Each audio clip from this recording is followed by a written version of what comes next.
Speed news.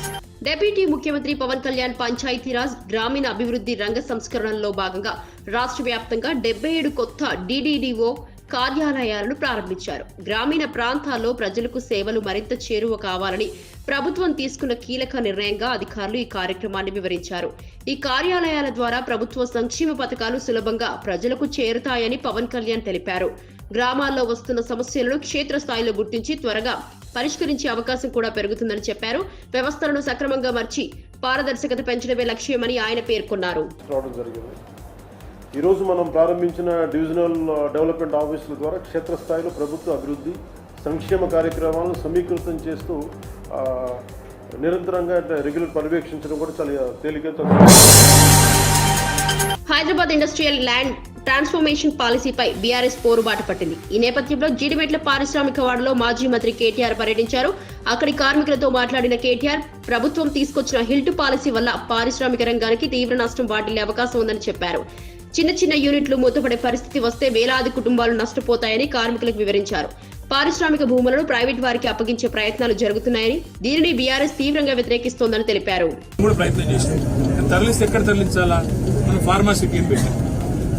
Pharma city అంటే ఇక్కడ పరిశ్రమను అక్కడ తీసుకెళ్ళాలి. ఇప్పుడు మీరు అందరూ ఉన్నారు, మీకు పిల్లలు ఉంటారు, స్కూల్స్ ఉంటాయి, అట్లాగే మీకు కావాల్సి ఇక్కడ చిన్న వ్యాపారాలు అవన్నింటినీ కూడా అక్కడ ఏర్పాటు చేసి తరలిస్తే పోతుంది, లేదా పోదు. కాబట్టి తరలించాలంటే మొత్తం వ్యవస్థ ఏర్పాటు చేయాలి. ఈయన ఏం చేస్తున్నాడు, ₹1,00,000. మాజీ ముఖ్యమంత్రి వైఎస్ జగన్ రాష్ట్రంలో వ్యవసాయ పరిస్థితులు దారుణంగా మారాయంటూ ప్రస్తుత ప్రభుత్వంపై తీవ్రంగా మండిపడ్డారు.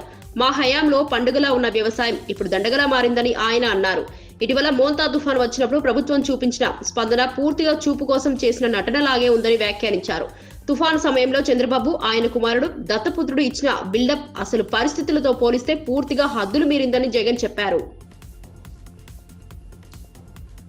అనారోగ్యంతో మృతి చెందిన పిల్లలు పార్వతీపురం జిల్లా పువ్వల అంజలి 12 సంవత్సరాలు కురుపాం గిరిజన ఆశ్రమ పాఠశాలలో జాండీస్తో మృతి. కల్పన కురుపాం గిరిజన ఆశ్రమ పాఠశాలలో జాండీస్తో మృతి, పార్వతీపురం మన్యం జిల్లా. ముందువా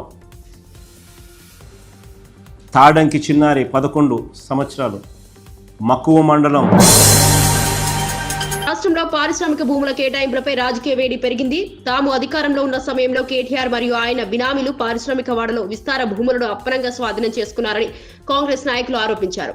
ముఖ్యమంత్రి రేవంత్ రెడ్డి తెచ్చిన హిల్ట్ విధానం కారణంగా తమ అక్రమాలు బయటపడతాయనే భయంతో బీఆర్ఎస్ నాయకులు బెంబలెత్తుతున్నారన్నారు. నిర్ధారణ పేరుతో చేస్తున్న హడావిడి అంతా నిజాన్ని దాచే ప్రయత్నమేనని వారు చెప్పారు.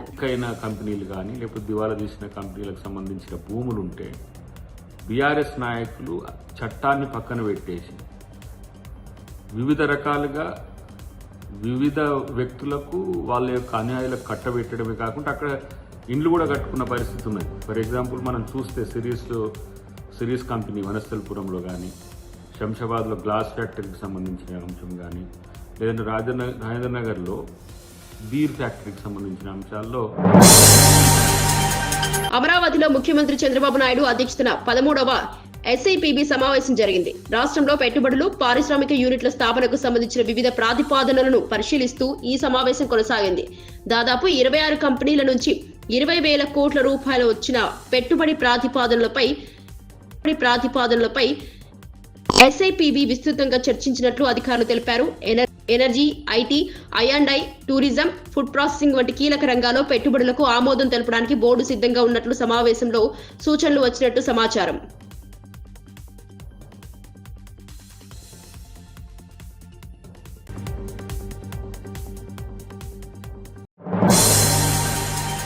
పల్నాడు జిల్లాలో అధికారుల పనితీరుపై పేదకూరపాడు ఎమ్మెల్యే భాష్యం ప్రవీణ్ తీవ్ర అసంతృప్తి వ్యక్తం చేశారు.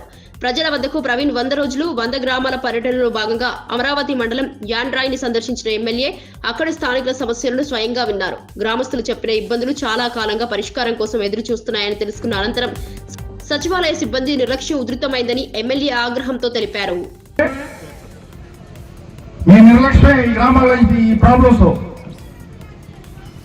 రెస్పాన్సిబిలిటీ తెలుసుకోండి. ఫస్ట్ కనీసం రెస్పాన్సిబిలిటీ లేదు. ఎందుకు మేము సరదాగా పిచ్చెక్కి వచ్చి మేము అర్జీలు తీసుకోవడమే మీ నిర్లక్ష్యమే. అర్జీలు రాసే స్టాఫ్ లేరా?